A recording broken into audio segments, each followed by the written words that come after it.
Hello everyone, welcome back to Unsarkari. आज हम देखने वाले हैं न्यूज़पेपर फॉर 21 मई 2024। तो सबसे पहले हमारे पास है अंटार्कटिक ट्रीटी के बारे में। So Antarctic parliament it has been meeting in Kochi and we are seeing what's on the table. किसने ऑर्गेनाइज की है? It is organised by National Centre for Polar and Ocean Research located in Goa under the Ministry of Earth Science. So basically, representatives from 56 members of the country of the Antarctic Treaty they are participating. अब ये Antarctic treaty किसके लिए important हो जाती है? Basically international agreement है ये, जिसमें गवर्न किया जाता है कि अंटार्कटिका में क्या क्या एक्टिविटीज परमिटेड हैं, क्या क्या कर सकते हैं। जैसे कि यहाँ पे दिया भी हुआ है, Antarctica shall be used only for peace purposes and no militarization और fortification shall be allowed. Antarctica जो है it is no man's land, मतलब आ, कोई भी इंटरनेशनल जियोलॉजिकल कंपटीशन के कैटेगरी से बाहर है ये। जितने भी सिग्नेटरीज हैं इस ट्रीटी के, उन सबके पास फ्रीडम है to carry out scientific investigations and scientific programs जो हैं वो कैरी आउट ऐसे होने चाहिए कि शेयरिंग होनी चाहिए, जो डेटा कलेक्ट किया जा रहा है वो फ्रीली अवेलेबल होना चाहिए। इसके अलावा न्यूक्लियर टेस्टिंग या फिर डिस्पोजल किसी भी रेडियो एक्टिव वेस्ट मटेरियल का प्रोहिबिटेड है anywhere in Antarctica. India consultative party थी of Antarctic treaty since 1983। So initially तो सिर्फ 12 कंट्रीज ने साइन किया था, बट अभी करंटली बात करते हैं तो 56 कंट्रीज हैं। इंडिया ने ज्वाइन किया 1983 में। इंडिया की बात करें तो दक्षिण गंगोत्री इंडिया का पहला रिसर्च स्टेशन, जो कि स्टैब्लिश 1983 में हुआ था, 1990 तक ऑपरेशनल हो गया था। शिरमाशर ओएसिस में लोकेटेड है मैत्री, जो कि दूसरा रिसर्च सेंटर है जो कि समर और विंटर दोनों सीजन में क्रू को सपोर्ट करता है। इसके अलावा 2012 में भारती को स्टैब्लिश किया गया, जो कि रिड्स बे कोस्ट पे लोकेटेड है। वो फोकस करता है ओशियोनोग्राफिक और सोशल और जियोलॉजिकल स्टडीज को।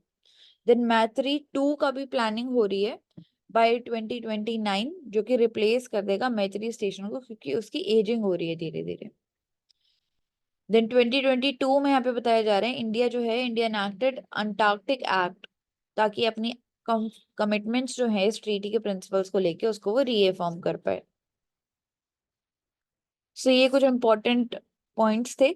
अब regarding the Antarctic treaty agenda की बात करें, ATCM जो ये अंटार्कटिक ट्रीटी कंसल्टेटिव मीटिंग हो रही है, तो बेसिकली यहाँ पे इंडिया जो है एक नया वर्किंग ग्रुप इंट्रोड्यूस करेगा, ताकि टूरिज्म जो हो रहा है और जो कॉन्टिनेंट का फ्रेजाइल इकोसिस्टम है उसको कैसे रेगुलेशंस को फॉलो किया जा सके एंड सस्टेनेबल बनाया जा सके। तो सस्टेनेबल मैनेजमेंट बेसिकली कॉन्फ्रेंस में मेन मुद्दा है। सस्टेनेबल मैनेजमेंट ऑफ अंटार्कटिक के रिसोर्सेज, वहाँ की बायोडाइवर्सिटी, उसके अलावा क्लाइमेट चेंज का जो इम्पैक्ट हो रहा है कॉन्टिनेंट के ऊपर। So in next we are talking about how Venezuela lost its last glacier. So Humboldt glacier की यहाँ पे बात हो रही है, that Venezuela it used to home 6 glaciers which were located above 5,000 meters above the sea level in the Andes chain. But 2/3 of them are projected to melt out of existence by 2100 because of climate change trends. So यहाँ पे दिखाया जा रहा है कि जो glaciers थे काफी ज्यादा इसेंशियल हैं, large thick masses of ice हैं। एनुअल मीन टेम्परेचर जो है वो नियर फ्रीजिंग पॉइंट पहुंच जाता था, तो विंटर प्रेसिपिटेशन जो है उसकी वजह से स्नो एक्यूमुलेशन काफी ज्यादा होता था, जो कि बेसिकली ग्लेशियर्स की रिक्वायरमेंट्स को केटर करता था। बट अब क्लाइमेट चेंज की वजह से हमने देखा कि जो उनका मेल्टिंग का स्पीड है वो काफी ज्यादा बढ़ती जा रही है। तो एंडीज की माउंटेन चेन में ये ग्लेशियर लोकेटेड था, हमबोल्ट ग्लेशियर। एंडीज कहाँ से जाते हैं? अर्जेंटीना, बोलीविया, चिले, कोलंबिया, इक्वेडोर, पेरू और वेनेजुएला, इन सारी कंट्रीज से पास करते हैं। यहाँ पे हम देख भी रहे हैं कि टेम्परेचर इंक्रीज हुआ 0.1 डिग्री सेल्सियस पास्ट 7 डेकेड्स में, जो कि मेन रीजन था कि वेनेजुएला ने बेसिकली इतने ग्लेशियर खोए हैं। इसके अलावा एल नीनो का इम्पैक्ट जो है वो डायरेक्टली इम्पैक्ट करता है, रीजनली बेसिकली टेम्परेचर बढ़ा देता है, प्रेसिपिटेशन को कम कर देता है, जिसकी वजह से स्नो एक्यूमुलेशन भी कम होता है। अब नॉर्मल वार्मिंग हो जाती है सरफेस ऑफ वाटर की। इसके अलावा इक्वेटोरियल पैसिफिक ओशन के अंदर बेसिकली जो टेम्परेचर है वो गर्म हो जाता है। ग्लेशियर क्रूशियल सोर्स है जो नीचे डाउन स्ट्रीम पे कम्युनिटीज रहती हैं उनके लिए, प्लांट्स के लिए, एनिमल्स के लिए। एंड ग्लेशियर्स जो है वो लार्जेस्ट कंट्रीब्यूटर है, जो भी ग्लोबल सी लेवल राइज हो रहा है उसमें लार्जेस्ट कंट्रीब्यूशन ग्लेशियर्स के मेल्टिंग का ही है। Then next we are talking about spice board is inspecting MDH and Everest plants in efforts to improve the compliance। तो यहाँ पे बात हो रही है कि इंस्पेक्शंस कैरी आउट किए जा रहे हैं ताकि इंश्योर किया जा सके कि जो स्पाइस एक्सपोर्ट्स हैं वो रिक्वायरमेंट स्पेसिफिक जो हैं, जो भी एक्सपोर्ट डेस्टिनेशन है वहां पे जो सेफ्टी लिमिट्स हैं उनकी रिक्वायरमेंट्स को बेसिकली एडहेयर कर पाए। करेक्टिव एक्शंस के लिए स्टीम स्टेरिलाइजेशन टेक्नोलॉजी यूज की जा रही है, जिसमें बेसिकली उसके अलावा ट्रैक किया जा रहा है फूड सप्लाई चेन को, ताकि फ्यूचर रिजेक्शन जो हुए हैं अभी सिंगापुर के केस में, यूएस के केस में, उनको हम हटा पाए। तो स्पाइसेस क्या होती हैं? स्पाइसेस बेसिकली जो सीड होती है, रूट होती है, बार्क या फ्रूट होता है प्लांट का, उसका ड्राइड प्लांट होती है। इंडिया की बात करते हैं तो इंडिया जो है वर्ल्ड की largest producer, consumer and exporter है स्पाइसेस की। इसके अलावा 52 स्पाइसेस है जो कि स्पाइस बोर्ड के परव्यू के अंदर आती हैं। स्पाइस बोर्ड जो कि ministry of commerce and industry के अंदर है। टोटल अगर वैल्यू ऑफ एक्सपोर्ट की बात करते हैं, इंडिया कितना एक्सपोर्ट करता है, तो 4.25 बिलियन यूएस डॉलर्स तक एक्सपोर्ट करता है। एंड सिर्फ यूएस के साथ ही इंडिया जो है वो 1 लाख मिलियन टन्स जो है उस स्पाइसेस को एक्सपोर्ट करता है। मेजर इसमें chilli powder, cumin, turmeric, cardamom, spice oils, ये सब कंसिस्टेड है। मार्केट ऑफ इंडियन एक्सपोर्ट की बात करें तो सबसे ज्यादा एक्सपोर्ट चाइना को जाते हैं, फिर US, then Bangladesh, then UAE, then Thailand. तो ये 5 टॉप 5 में है, China, US, Bangladesh, UAE and Thailand. So basically carcinogenic chemicals जो थे उनका डिटेक्शन हुआ था, जिसमें इथाइलिन ऑक्साइड मिला था इन एमडीएच और एवरेस्ट के प्रोडक्ट्स के अंदर, जो कि हांगकांग और सिंगापुर दोनों में बैन थे। इस वजह से ये पूरा इशू उठता है। तो यहाँ पे बात हो रही है कि कैसे उसका कंप्लायंस बढ़ाया जा रहा है। तो डिफरेंट टेस्टिंग हो रही है, डिफरेंट इंस्पेक्शन हो रहा है।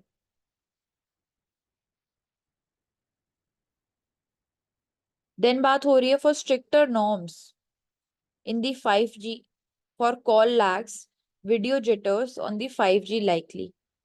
तो यहाँ पे बेसिकली टेलीकॉम रेगुलेटर्स जो हैं, एग्जिस्टिंग नॉर्म्स जो है 4G के क्वालिटी सर्विसेज के बारे में, तो जो 5G की क्वालिटी सर्विसेज है उसको इम्प्रूव करने की यहाँ पे बात हो रही है। Try telecom regulatory authority of India का रोल आ जाता है, जो कि कंसल्टेशन कर रहा है डिफरेंट ऑपरेटर्स के साथ। एंड बेसिकली क्वालिटी जो है हमारे 5G सर्विसेज की उसको इम्प्रूव करने की यहाँ पे बात हो रही है। So 5G services are facing 5G users are facing issues like poor call quality, call muting या फिर स्पीड में लैगिंग हो रही है। इसके अलावा TRAI is expected to introduce latency of less than 100 milliseconds 4G और 5G में। अगर डिफरेंस की बात करते हैं 2G, 1G, 2G, 3G, 4G and then 5G भी आप तो 1G में तो सिर्फ वॉइस होती थी। मतलब फर्स्ट वायरलेस टेलीकॉम नेटवर्क था 1980s में आया, जिसमें हम बैग फोन्स बेसिकली ऑपरेट करते थे, सिर्फ वॉइस के सर्विसेज अवेलेबल थे उसके ऊपर। 2G की अगर बात करते हैं तो बेसिकली एनालॉग फोन से हम डिजिटल सेल फोन पे कन्वर्ट हुए। 3G की बात करें तो CDMA टेक्नोलॉजी यहाँ पे आई, मतलब wireless code division multiple access technology. जैसे जैसे आप जाते हो एक पावर स्टेशन, एक टावर जो है नेटवर्क का, उससे आप दूसरे टावर ऑफ स्टेशन में जाते हो, के एरिया में जाते हो, तो ये जो बीच में स्विच होता है उसमें पहले लैग होता था, वॉइस कट होती थी, सपोर्ट नहीं करता था, बट धीरे धीरे ब्रॉडबैंड स्पीड जो है उसको बढ़ा दिया गया 2000s में। 3.5G का भी जनरेशन हुआ जिसकी स्पीड अप टू 7.2 Mbps तक गई थी। देन आता है 4G जो कि ग्लोबली लॉन्च हुआ 2009 में एंड बट इंडिया में लॉन्च हुआ 2012 में, जहाँ पे LTE का एवोल्यूशन हुआ, मतलब लॉन्ग टर्म एवोल्यूशन हुआ हमारे 4G का, जिसको 3.95 GB बोलते हैं। या एंड एक और वर्जन आया जिसको एडवांस्ड 4G बोलते हैं। इसमें एक टेक्नोलॉजी आई जिसको बोलते हैं VoLTE, that is voice over long term evolution, मतलब इंटरनेट के ऊपर आप वॉइस कॉलिंग भी कर सकते हो। इसकी स्पीड हो गई 1 Gbps। देन आता है 5G जेनरेशन मोबाइल टेक्नोलॉजी, जिसने रेवोल्यूशनाइज किया बेसिकली, जैसे सेल फोन का हम यूज कर रहे हैं, बैंडविड्थ कैपेसिटी हाई कर दी 5G के अंदर हमने देखा। वर्चुअल प्राइवेट नेटवर्क हमें मिलने लगा, सेल फोन्स में हाई रेजोल्यूशन हमें मिलने लगा। इसके अलावा काफी सारे सुपरविजन टूल्स भी हमें देखने को मिले। तो डिफरेंट डिफरेंट बैंड है हमारे 5G में भी, लो band, mid band, high band, जहाँ पे इंटरनेट की जितनी स्पीड आ रही है और कितना डिस्टेंस है वो डिफर करता है। तो ट्राई का यहाँ पे बेसिकली हम देख सकते हैं इंपॉर्टेंट रोल आ जाता है, that is statutory body and it was set up under try act of 1995 1997। हम्म। तो अभी जो telecom sector based cyber crimes भी होते हैं उनमें भी इंपॉर्टेंट रोल आ जाता है ट्राई का, जिसके लिए वो उसको बेसिकली इंश्योर करता है, रेगुलेट करता है कि मिनिमाइज उसको कैसे किया जा सके। ट्राई जो है it is funded by the central government, recommendation देता है डिफरेंट इश्यूज पे, टैरिफ्स को फिक्स करता है, जो रेट है टेलीकॉम सर्विसेज के उनको फिक्स करने की बात करता है। इसके अलावा डिस्प्यूट सेटलमेंट जो होता है उसकी तरह उसके ट्रिब्यूनल है, that is telecom dispute settlement and appellate tribunal TRAI के अंदर। सो वो एक्टिवली वर्क करता है। यहाँ पे एक एथलीट की बात हो रही है, her name is Deepti G1G, जहाँ पे बात हो रही है कि चाइल्डहुड में कैसे उनको टॉन्ट किया जाता था and now she has one world para athletics gold for India.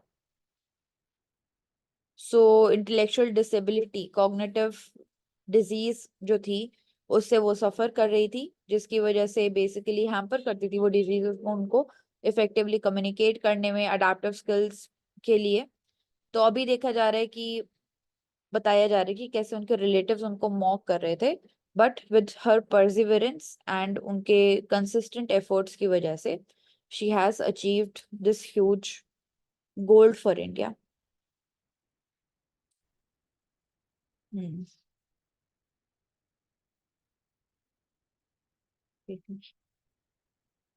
With Raisi's death, India to keep watch on how Iran's succession plan unfolds.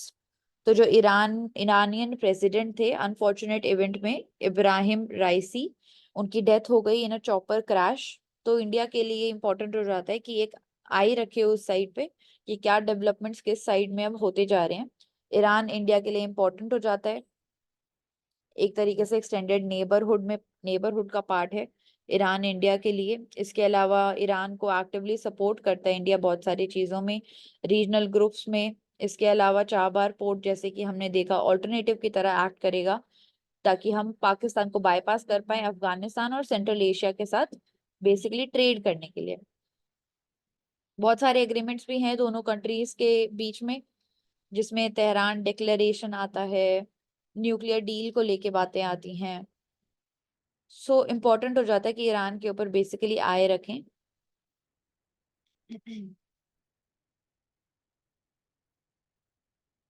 Iran after Ibrahim राइसी, तो प्रेसिडेंट की जो पोजीशन थी वो बहुत ज्यादा इंपॉर्टेंट थी, even if the supreme leaders word is final.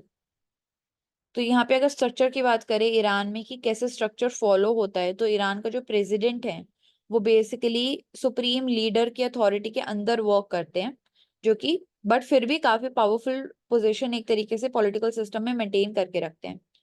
कैसे country जो है वो ऑपरेट कर रही है वो प्रेसिडेंट बेसिकली उनका ही रोल होता है उसमें। प्रेसिडेंट जो होता है वो मीडिएट करता है दो लोगों के बीच में, दो पार्टीज के बीच में, एक लेजिस्लेचर और एक एग्जीक्यूटिव, एंड अपॉइंट करता है मिनिस्टर्स को और वाइस प्रेसिडेंट्स को।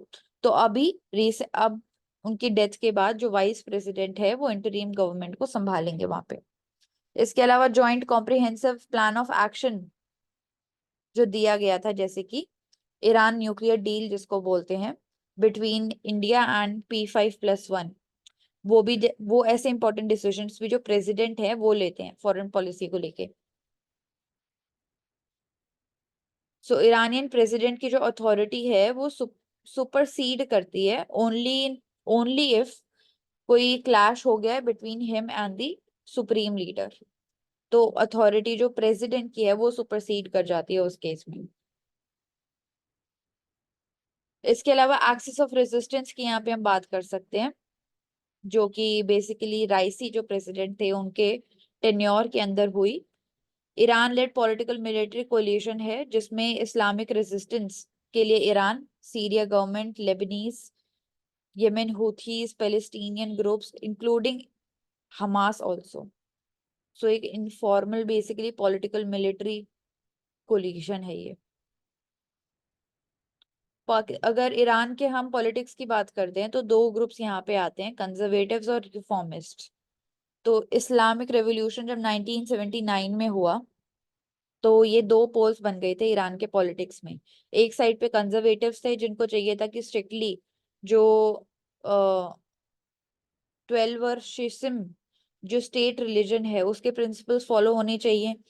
रिलीजियस कोड जो बेसिकली है वो पूरी सोसाइटी पे लागू होना चाहिए। और जो रेवोल्यूशन है बेसिकली वेस्टर्न इंपीरियलिज्म के अगेंस्ट स्ट्रॉन्ग स्टैंड उनका था कंजर्वेटिव्स का। रिफॉर्मिस्ट की बात करते हैं तो लॉयल रहना चाहते थे वो टू द रेवोल्यूशन, ज्यादा फ्लेक्सिबिलिटी चाहिए थी उनको इंटरनेशनल मैटर्स में और डोमेस्टिक मैटर्स में भी। सिटी सोसाइटी को कैसे स्ट्रेंथन किया जा सके, विमेन को और राइट कैसे दी जा सके, ह्यूमन राइट्स की वो बात करते थे।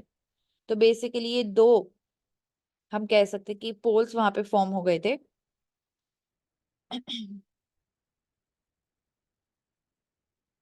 तो अभी उनके बीच में टसल होने की बात हो रही है कि सेंट्रल थीम अब क्या होगा ईरानियन पॉलिटिक्स का। So India has to just wait and watch policy.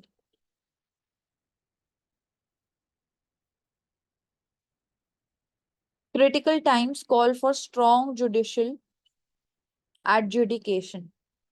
So basically CA rules को लेके ये कंसर्न अराइज हुआ है regarding the status of applicant जिनको सिटीजन डिनाई कर दी गई है। तो डिटेंशन के केसेस के फियर बढ़ रहे हैं लोगों के अंदर। इसके अलावा पिटिशनर जो है उन्होंने वरीज एक्सप्रेस किए हैं डुअल सिटीजनशिप को लेके, जो फॉरेन एप्लीकेंट्स हैं उनको लेके। पेरेंट एक्ट की यहाँ पे बात हो रही है। तो जो सुप्रीम कोर्ट है उन्होंने एसेस किया कॉन्स्टिट्यूशनैलिटी जो सीए रूल्स हैं उनकी, और उनके साथ एसोसिएटेड जो भी प्रोविजंस हैं।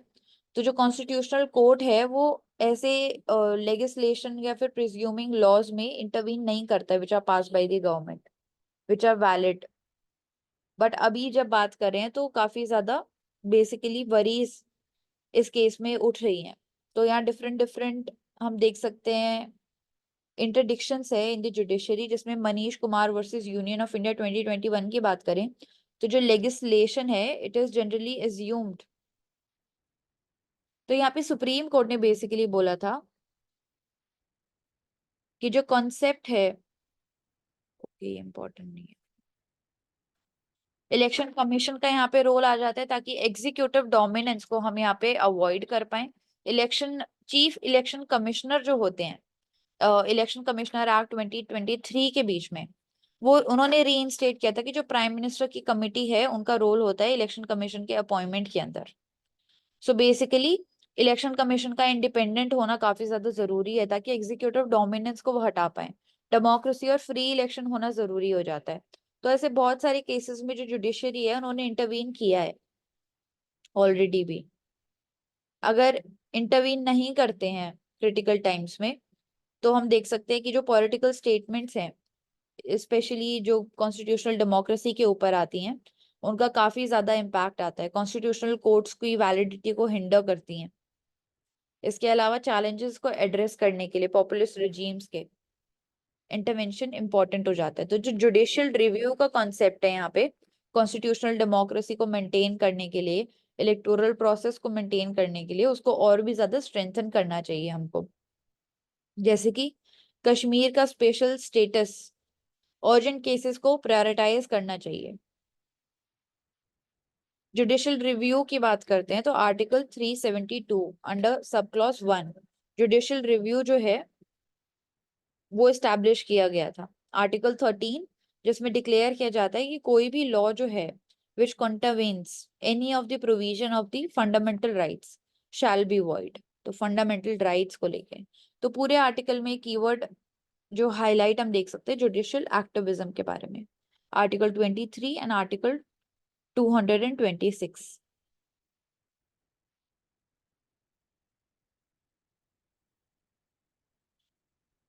Supreme Court to revisit 1995 order on suing doctors in consumer court and here's why. So basically यहाँ पे बात हो रही है liability के of lawyers under the Consumer Protection Act, जिसने जो 1995 में वर्डिक्ट दिया गया था उसको रिकंसिडरेशन की यहाँ पे बात हो रही है।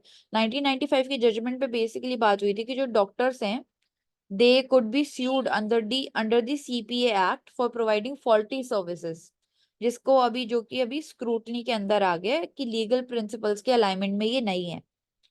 सो 1995 रूलिंग की अगर बात करें तो वहां पे एक्नॉलेज किया गया कि मेडिकल सर्विस क्या होता है।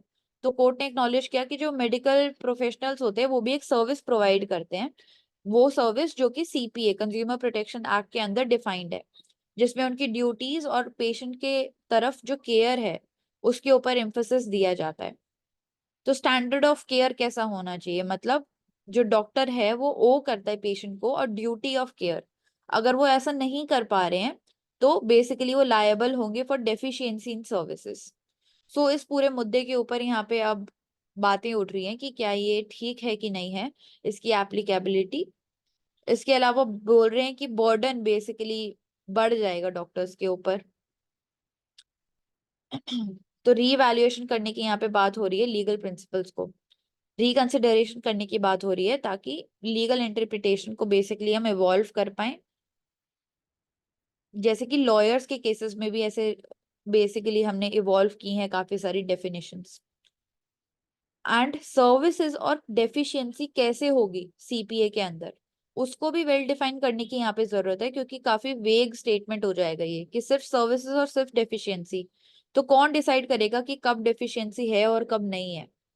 एंड यहाँ पे कंज्यूमर रिड्रेसल कमीशन जो एस्टैब्लिश्ड है उनका इंपॉर्टेंट रोल आ जाएगा, क्योंकि वो एक्सपर्टीज प्रोवाइड करेंगे यहाँ पे जो भी मेडिकल डिस्प्यूट्स आएंगे बेसिकली उनके एडजुडिकेशन के लिए जो कंज्यूमर रिड्रेसल कमीशन है वो इंपॉर्टेंट रोल यहाँ पे प्ले करेंगे। सो ये पूरा मुद्दा है यहाँ पे CPA एक्ट को लेके, दो इंपॉर्टेंट कीवर्ड सर्विस और deficiency in the care provided by the doctor to the patient, तो उसको वेल डिफाइन होने की और भी ज्यादा जरूरत है।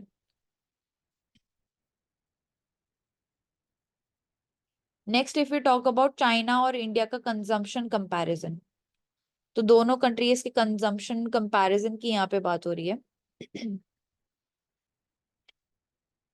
कि पॉपुलेशन ग्रोथ कितना हुआ, कंज्यूमर स्पेंडिंग कितना हुआ। चाइना की इकोनॉमी बड़ी है इंडिया से, बट जो इंडिया है वो अब कंजम्पशन के ऊपर चाइना से ज्यादा प्रोपोर्शन अपने GDP पे स्पेंड करता है बेसिकली। एंड जो स्पेंडिंग है इंडिया की वो चाइना से भी फास्टर पेस पे बढ़ रही है। तो इंडिया का पॉपुलेशन ग्रोथ को कंपेयर करें चाइना से तो 2023 में इंडिया ने सरपास कर दिया था चाइना को एंड वर्ल्ड का मोस्ट पॉपुलस कंट्री बन गया था। चाइना का जो बर्थ रेट है वो डिक्लाइन हो रहा है, 6.4 बर्थ पर 1000 पीपल, और जो टोटल फर्टिलिटी रेट है वो अराउंड 1% है चाइना में। तो चाइना में बेसिकली नेगेटिव पॉपुलेशन ग्रोथ देखा गया पहली बार 6 डिकेड्स में। इंडिया की पॉपुलेशन की बात करते हैं तो टोटल फर्टिलिटी रेट 2.1% है एंड ये और भी ज्यादा अभी इसकी ग्रोथ एक्सपेक्टेड है, पीक हम बोल रहे हैं कि 2060 तक चला जाएगा। परसेंटेज इन GDP की अगर बात करें तो इंडिया का जो कंजम्पशन एक्सपेंडिचर है जैसे यहाँ पे दिख रहा है वो रिलेटिवली हायर है to the GDP if we compare it to China's consumption expenditure. इसके अलावा जो प्राइवेट फाइनल कंजम्पशन एक्सपेंडिचर है, it makes up to 58% of GDP. अगर चाइना की बात करते हैं तो सिर्फ 38% कंस्टिट्यूट करता है वो। गवर्नमेंट का कंजम्पशन की यहाँ पे बात करें तो कि गवर्नमेंट का कितना एक्सपेंडिचर हो रहा है, तो it is 68% of GDP in India. China में बात करें तो 53% है। तो हमने यहाँ पे मेन थीम यही देखा कि जो चाइना की इकोनॉमी है वो बड़ी है इंडिया से, बट जो इंडिया प्रोपोर्शन स्पेंड करता है अपने जीडीपी का कंजम्पशन के ऊपर, उसका पेस काफी ज्यादा तेजी से बढ़ रहा है if you compare to China's consumption rate. So purchasing power parity की यहाँ पे बात हो रही है, कंजम्पशन एक्सपेंडिचर गैप जो देखा जा रहा है between China and India.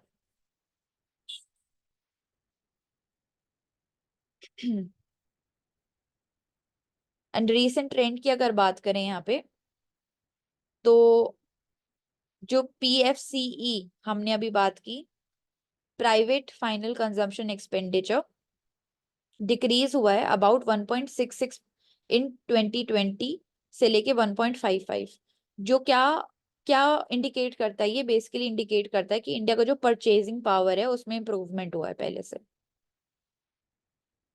So basic needs क्या है, एडवांस सर्विसेज क्या है, इंडिया में जैसे देखा जाता है जो स्पेंडिंग है वो ज्यादा है फूड पे, क्लोथिंग पे, फुटवेयर पे, ट्रांसपोर्ट सेक्टर पे। इसके अलावा चाइना में देखा जाता है कि ज्यादा डेवलप्ड मार्केट है, मतलब ज्यादा परसेंटेज ऑफ एक्सपेंडिचर जो उनका है वो हाउसिंग के ऊपर हो रहा है, वाइट गुड्स के ऊपर हो रहा है, on recreation, on education, on health care. So यहाँ पे डिफरेंस आ जाता है। इंडिया जो है, it spends around half of what China spends on food, transportation and communication, clothing और footwear.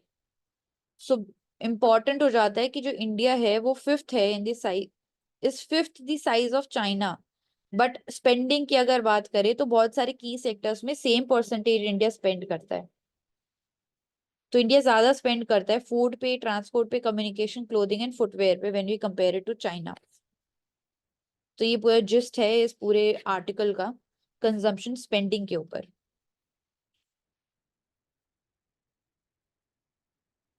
In this article we are talking about the seed for India's nuclear रिसोर्शन।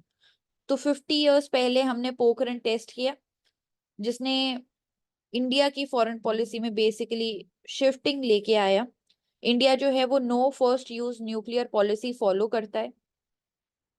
अगर nuclear doctrine की बात करते हैं, जैसे कि यहाँ पे हो रहा है कि न्यूक्लियर वेपन जो है किसी कंट्री के पास, कैसे वो उसको यूज करेगी during peace and also during war, कैसे अपने इंटेंशंस को कम्युनिकेट करेगी, उसके लिए न्यूक्लियर डॉक्ट्रिन बेसिकली आ जाता है।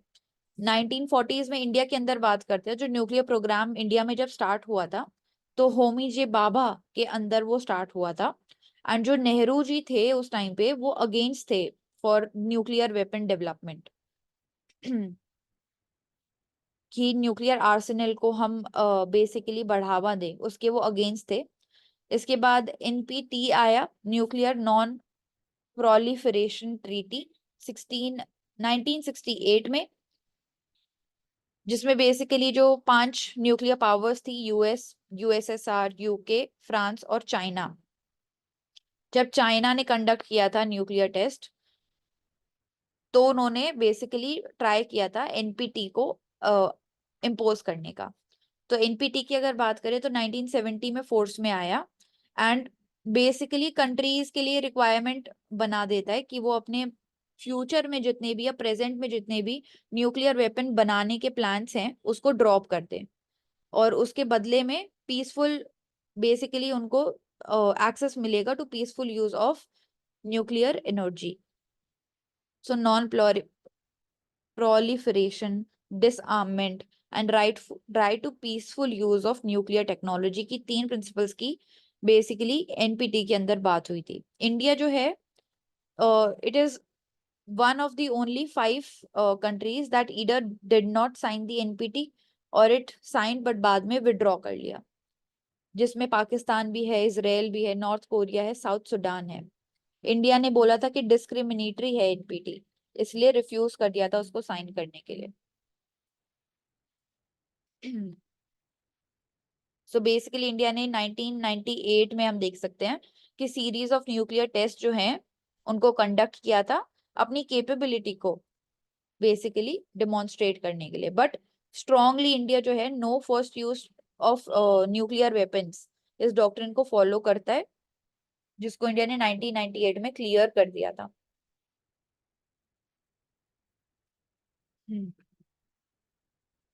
तो बेसिकली इंडिया एक सॉफ्ट पावर है, बट सॉफ्ट पावर होने के साथ साथ वो नो फर्स्ट यूज पॉलिसी को स्ट्रांगली अडेयर करता है एंड मिनिमाइज कर देता है बेसिकली जो भी प्रोबेबिलिटी है न्यूक्लियर वेपन यूज होने की, रिड्यूस कर देता है कि अननेसेसरी केओस के चांसेस बहुत कम हो जाते हैं, जिसकी वजह से।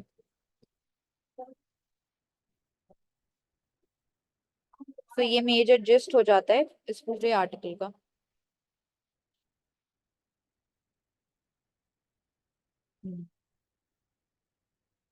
So we have completed for today and we have covered many important articles regarding the consumption expenditure, regarding India's nuclear assertion. उसके अलावा we have talked about Humboldt Glacier. Humboldt Glacier के अलावा we talked about Antarctic Treaty. उसके क्या objectives हो सकते हैं? An Antarctic Treaty consultative meeting that is being held in Kochi by the National Center for Polar and Ocean Research under the Ministry of Earth Sciences. We talked about Humboldt Glacier located in Venezuela, which used to home 6 glaciers, जो कि almost 5,000 meters above the sea level, located in the Andes range.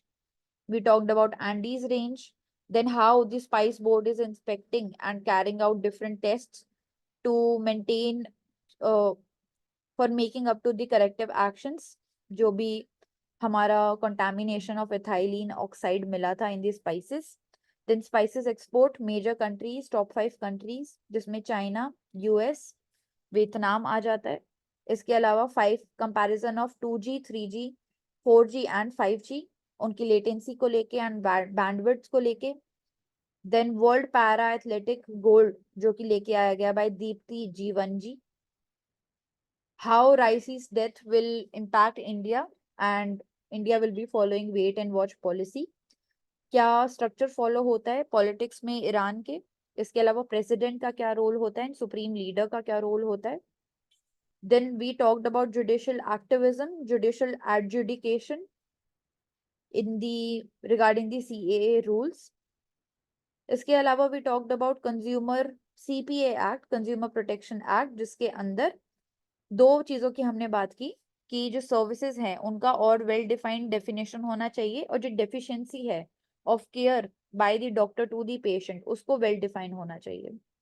इसके अलावा redressal committees under the CPA act, उनका important role हो जाएगा कोई भी medical dispute को सॉल्व करने में, एक्सपर्टीज प्रोवाइड करने में। देन कंजम्पशन पे कितना एक्सपेंडिचर हो रहा है उसका comparison between China and India and about the nuclear assertion of India. So thank you so much for joining in for Ansarkari.